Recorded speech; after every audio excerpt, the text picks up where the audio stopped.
غزالاں تم تو واقف ہو، کہو مجنوں کے مرنے کی، دیوانہ مر گیا آخر کو ویرانے پہ کیا گزری. تو یہ سراج الدولہ کو اپنے بنگال کا دیوانہ بتایا گیا، دیش بھکت بتایا گیا، اور اس کے مرنے پر جو بنگال کی حالت ہوئی، مرشد آباد کی جو حالت ہوئی، اس کو اس شعر نے جس کرب کے ساتھ میں محسوس کیا، آج اس ایک شعر کی وجہ سے پوری اردو شاعری میں یہ شاعر زندہ ہے، راجا رام نارائن موضوع. تو اس قسم کے بہت سے اشعار ہیں جو وطن پرستی کے جذبات کو اپنے میں سمیٹے ہوئے ہیں، اور ان جذبات کی وجہ سے آج ان کی جو پہچان اس شاعر کی بھی اسی شعر سے ہوتی ہے. اسی طریقے سے جب ہم اردو شاعری کی بات کرتے ہیں تو مرثیہ ہماری شاعری کا رزمیہ عناصر لیے ہوئے ایک ایسی صنف ہے جس میں ہم جنگ کے آداب سیکھتے ہیں.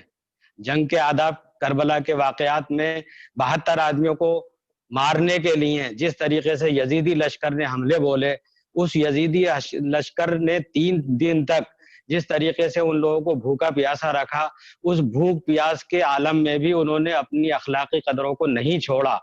یہ اردو شاعری میں ان تمام باتوں کو مرثیے کی شکل میں میر انیس اور دبیر نے پیش کر دیا. تو یہ میر انیس کا کمال ہے کہ انہوں نے ہندوستانی عناصر کو اس میں داخل کیا. جب ہم وہاں پر ان کے رسم و رواج کی بات کرتے ہیں، جب ان کے کھانے کی بات کرتے ہیں، جب ہم ان کے پہناوے کی بات کرتے ہیں، تو مرثیے میں ہمیں پوری طریقے سے ہندوستانی مزاج دیکھنے کو ملتا ہے. بلکہ کئی بار جب سوالات پوچھے جاتے ہیں تو ایک سوال یہ بھی ہوتا ہے کہ اردو مرثیے میں ہندوستانی عناصر کی نشاندہی کیجیے. اسی طریقے سے جب ہم مثنویوں کا مطالعہ کرتے ہیں، یعنی یہ میں کلاسی کی شاعری کی بات کر رہا ہوں، کلاسی کی شاعری میں جب ہم مثنوی کی بات کرتے ہیں تو چمپا، چمیلی، موگرا، اس قسم کے پھولوں کا ذکر ہونا، اور ہندوستان کے جو قدرتی مناظر ہیں ان کا ذکر ہونا، اور وطن سے محبت کا جو تذکرہ اس میں ملتا ہے، یہ تمام چیزیں ہمیں وطن پرستی کی طرف دیکھنے کے لیے راغب کرتی ہیں. تو یہ تمام باتیں ہیں جس کو ہم اس موضوع پر آپ کے سامنے پیش کریں گے. تو اردو زبان کی پیدائش کا جو معاملہ ہے وہ دراصل اس کی پیدائش میں ہی وہ عناصر موجود ہیں کہ یہ قومی یکجہتی کی زبان ہے، یہ ہندو مسلم ایکتا کی زبان ہے، یہ 2 تہذیبوں کے ملن کی زبان ہے. جب ہم بات کریں گے تو ہندوستان کی فن تعمیر کا بہترین نمونہ جس طریقے سے ہمیں تاج محل کے روپ میں دیکھنے کو ملتا ہے، اسی طریقے سے ہندو مسلم کلچر کی نمائندہ زبان، ہندو مسلم کلچر کا جہاں بہترین امتزاج پایا جاتا ہے وہ اردو زبان ہے. اور اس زبان نے اپنی اسی خصوصیت کی وجہ سے جنگ آزادی میں بہت اہم کردار ادا کیا ہے. تو جب ہم وطن پرستی کی بات کریں گے تو ہم اس میں اخلاقیات بھی دیکھیں گے، ہندوستانی عناصر بھی دیکھیں گے، جنگ آزادی میں اردو زبان و ادب کا کردار بھی دیکھیں گے، اور جو ہمارا مزاج، ہمارا کلچر ہندوستان کو آگے بڑھانے کا، ہندوستان کو ترقی دینے کا ہے، وہ تمام باتوں کو ہم یہاں پر ڈسکس کریں گے. تو یہ بات جس طریقے سے ہم دیکھتے ہیں نذیر اکبر آبادی میر تقی میر سے تھوڑے سے جونیئر شاعر ہیں، جب وہ شبرات پر نظم لکھ رہے ہوتے ہیں، عید پر نظم لکھ رہے ہوتے ہیں، تو ساتھ ہی ساتھ وہ ہولی، دیوالی پر بھی نظم لکھتے ہیں. جب وہ خواجہ معین الدین چشتی پر نظم لکھتے ہیں تو بلدیو جی کا میلہ پر بھی ان کی نظم ہوتی ہے، کرشن جی پر ان کی نظم ہے، مہاویر جی پر ان کی نظم ہے، مہاتما بدھ پر ان کی نظم ہے. تو اس طریقے سے ہندو مسلم مذہبی رہنماؤں کا اور ان کے رسم و رواج کا، ان کے تہذیب و تمدن کا خیال اردو شاعری نے اپنے ابتدائی دور سے ہی رکھا ہے. یہاں ہم جب درمیانہ دور کی شاعری کی بات کریں گے تو غالب اور اقبال کے ساتھ ساتھ ہم فراق اور پریم چند کو کبھی نہیں بھول سکتے. پریم چند ہمارے فکشن کا وہ نام ہے جو ہم دنیا میں اپنا سر اونچا کر کے ان کا نام پکار سکتے ہیں. اسی طریقے سے علامہ اقبال ہوئے، غالب ہوئے اور فراق ہوئے، یہ وہ شاعر ہیں جن کا طوطی پوری دنیا میں بولتا ہے، اور انہوں نے اردو شاعری کو ایک طریقے سے محترم اور معتبر کر دیا ہے.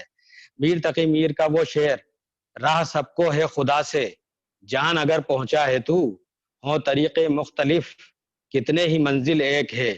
یہ بات یہ صرف برائے شعر گفتن نہیں ہے بلکہ یہ حقیقت ہے کہ ہم سب کا مالک ایک ہے اور اس مالک کے لیے ہی ہم اپنے وطن اور اپنے ملک کی خدمت انجام دینے کے لیے یہاں موجود ہیں.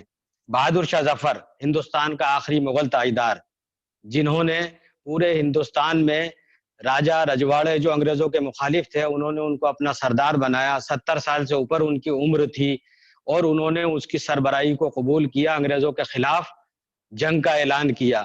اس جنگ کے اعلان کے بعد جب بغاوت ناکامیاب ہو گئی, بہادر شاہ ظفر کو ہمایوں کے مقبرے سے قید کیا گیا اور ان کو بھوکا پیاسا رکھا گیا. جب انہوں نے کھانے کو کچھ مانگا تو انہوں نے کھانے کی جگہ ان کے بیٹوں اور پوتوں کے سروں کو کاٹ کر تشت میں سجا کر رکھا گیا اور ان کو جیسے ہی کھول کر دکھایا تو انہوں نے اپنے بیٹوں کے اور پوتوں کے سروں کو کٹا ہوا دیکھا. کھانے کی جگہ ان کو یہ چیز پروسی گئی. تو اس شخص نے اس عمر میں بھی یہ بات کہی تھی, شاباش مغل شہزادے اسی طریقے سے سرخرو ہو کر آتے ہیں.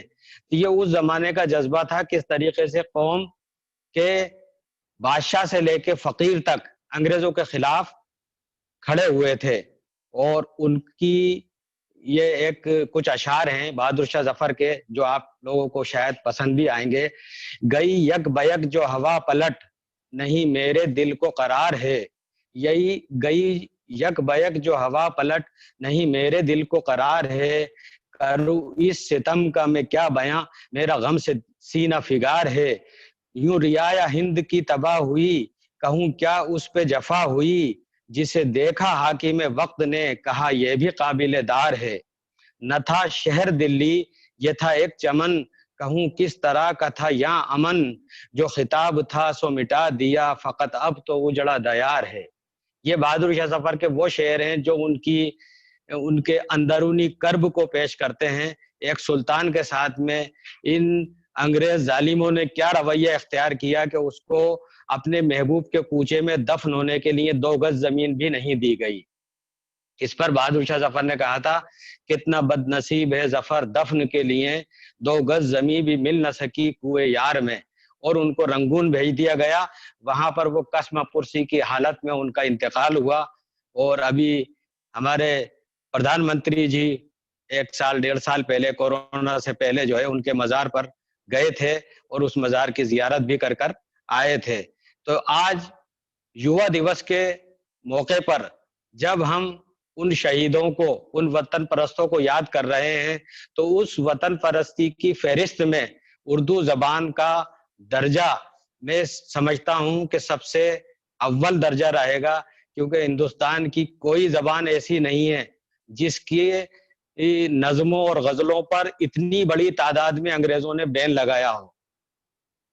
سب سے زیادہ جب ہم آرکیولوجیکل سروے آف انڈیا یا جو دوسرے اس قسم کے ادارے میں جو جنگ آزادی کے ریکارڈ جمع کرتے ہیں ان میں جب ہم دیکھتے ہیں تو اردو زبان کا ضبط شدہ جو میٹیریل ہے جو انگریزوں کے خلاف لکھا گیا تھا وہ دوسری زبانوں کے مقابلے میں اردو کا کم سے کم 3 گنا حصہ ہمارے سامنے آتا ہے. کئی نظمیں ایسی تھیں جن کو بین کر دیا جاتا تھا, غزلیں لکھنے پر پابندی ہوا کرتی تھی اور انگریزوں کے خلاف کوئی لکھ نہیں سکتا تھا. ایک اور بات یہاں میں اس کا ذکر کرنا بہت ضروری سمجھتا ہوں.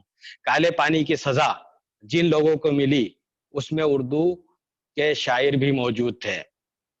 کالے پانی کی سزا سے لوگ اتنے تھراتے تھے کہ ان کی پوری زندگی جانوروں سے زیادہ بدتر ہو جایا کرتی تھی. اس جانور سے زیادہ بدتر زندگی کو جیا انہوں نے اور انہوں نے کسی سے معافی بھی نہیں مانگی اور وہ اپنی جان دے کر اس دنیا سے رخصت بھی ہو گئے. ان میں ایک منیر شکو آبادی کا نام ہمارے سامنے آتا ہے جن کو کالے پانی کی سزا ہوئی. منیر شکو آبادی کہتے ہیں غربت میں وطن خانہ بدوشوں کو ملا, غربت میں وطن خانہ بدوشوں کو ملا, زہر غربت شکر فروشوں کو ملا, زہر غربت شکر فروشوں کو ملا. جب لخت جگر کھا کے لگی پیاس منیر, جب لخت جگر کھا کے لگی پیاس منیر, کالا پانی سفید پوشوں کو ملا. یعنی وہ سفید پوش جو ہندوستان کا